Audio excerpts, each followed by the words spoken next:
Top quality और consistent performance के लिए सिर्फ सिल्वर पंप। टॉप क्वालिटी और कंसिस्टेंट परफॉर्मेंस के लिए सिर्फ सिल्वर पंप, नाम याद रखना।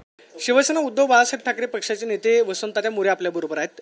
तात्या, संजय राऊतांनी जे पुस्तक लिहिलेलं आहे नरकातला स्वर्ग, हे पुस्तक तुम्ही देवाऱ्यामध्ये ठेवलंय, त्याची तुम्ही पूजा करताय, नक्की कारण काय? लोक देवाऱ्यामध्ये देव ठेवतात आणि देवाची पूजा करतात, मात्र तुम्ही आज पुस्तकाची पूजा करताय, नक्की काय? कारण आपण देवाऱ्यामध्ये देव ठेवतो कारण त्याच्यापासून पण प्रेरणाच मिळत असते। ज्यावेळेस आपण अडचणीत असतो त्या टायमाला आपण देवाचा धावा करतो आणि मला वाटतं की हे पुस्तक आता आम्हा शिवसैनिकांसाठी एक प्रेरणादायी आहे। शिवसेना उद्धव बाळासाहेब ठाकरे पक्षाचे आमचे मित्र म्हणून अडचणीत येणाऱ्या प्रत्येक राजकारण्यासाठी ही प्रेरणादायी पुस्तक आहे। आणि मी जी काही 40 पानं वाचली ते 40 पानामध्ये प्रचंड प्रेरणा त्याच्यामध्ये की मुळापासून काय ह्याच्यामध्ये जसं उद्धव साहेब म्हटले की रडगाणं नाही आहे, मी त्याच्यामध्ये कसा वाद घातला, मी कसा भांडलो, मी ज्या संस्था आहेत ह्या ईडी वगैरे यांच्यासारख्या ह्यांच्या विरोधात मी कसा उभा राहिलो पाय रोवून, की त्यांच्यासोबत कशा पद्धतीने बोललो। दिल्लीवरनं येणारी प्रत्येक संस्था ही काय ती काय आपली मालक नसते, मग त्यांना अगदी राऊत साहेबांचा फोन काढून घेण्यापर्यंत ज्यावेळी विषय आला त्यावेळेस राऊत साहेबांनी ठणकावून त्यांना सांगितलं की मला तुम्ही अटक केलेली नाही आहे,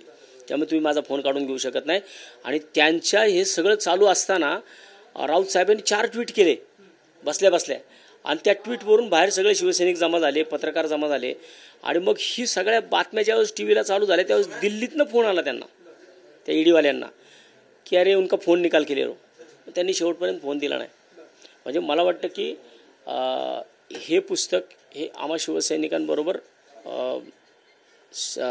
सत्तेमधील लोक ज्यावेळेस एखाद्याला अडचणीत आणतात त्याला त्यांच्यासमोर गुडघे न टेकता त्याच्यासमोर कशा प्रकारे उभं राहायचं ठाण मांडून ते या पुस्तकात। भाजपला असं म्हणतात की हे पुस्तक नक्की वाचायचं काय? कोण आहेत संजय राऊत की त्यांचं पुस्तक वाचावं? किंवा फडणवीस असं म्हणाले की ते बालसाहित्य आहे, बावनकुळे म्हणाले की ते नरकातले राऊत आहेत, राऊतांवरती टीका केली जाते, राऊतांवरती सुद्धा एक प्रश्नचिन्ह नाही। भारतीय जनता पार्टीला मी मगाशी बोलल्याप्रमाणे खऱ्या अर्थानं हे पुस्तक वाचण्याची गरज भारतीय जनता पार्टीला आहे, की भारतीय जनता पार्टीच्या लोकांनी ज्या टायमाला या देशामध्ये काँग्रेसची सत्ता होती त्या टायमाला भारतीय जनता पार्टीचं फक्त गुजरातमध्ये नरेंद्र मोदींची त्या ठिकाणी मुख्यमंत्री म्हणून ते होते, त्यावेळेस तिथं त्यांना कशा पद्धतीने अडचणीत आणण्यात आलं होतं काँग्रेसच्या सरकारकडून, त्या टायमाला खऱ्या अर्थानं त्यांच्या मागं कोण उभं राहिलं हे त्या पुस्तकातनं कळतं।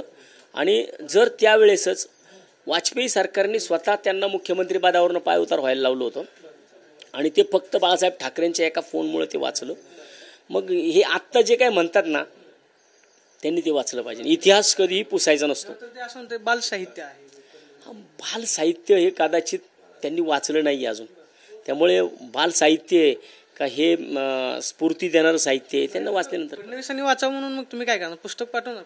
100% माझ्याकडे ह्या भारतीय जनता पार्टीच्या जे मागतील ज्यांना मिळालं नसेल त्या प्रत्येक माणसाला मी हे पुस्तक पाठवण्याचा प्रयत्न करेन। भाजपच्या कोणकोणत्या नेत्यांना तुम्ही हे पुस्तक देणार की त्यांनी ते वाचलं? मला वाटतं मी माझ्या पुण्याचा विचार केला तर मी पहिल्यांदा हे पुण्याच्या प्रथम नागरिक म्हणून ज्यांना आपण म्हणतो की जे पुण्याचे खासदार मुरली अण्णा मोहोळ यांना सुद्धा मी हे पाठवणार।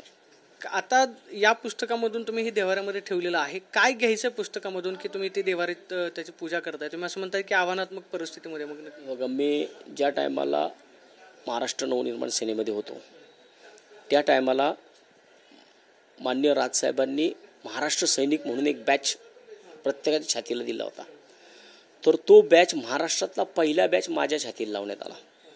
तो बॅच सुद्धा ज्या टायमाला मला त्या बॅचमधून सुद्धा प्रेरणा होती ना, तो बॅच पण मी ज्या टायमाला माझ्या छातीला पहिला लावला तो बॅच मी माझ्या देवाऱ्यातच ठेवला होता।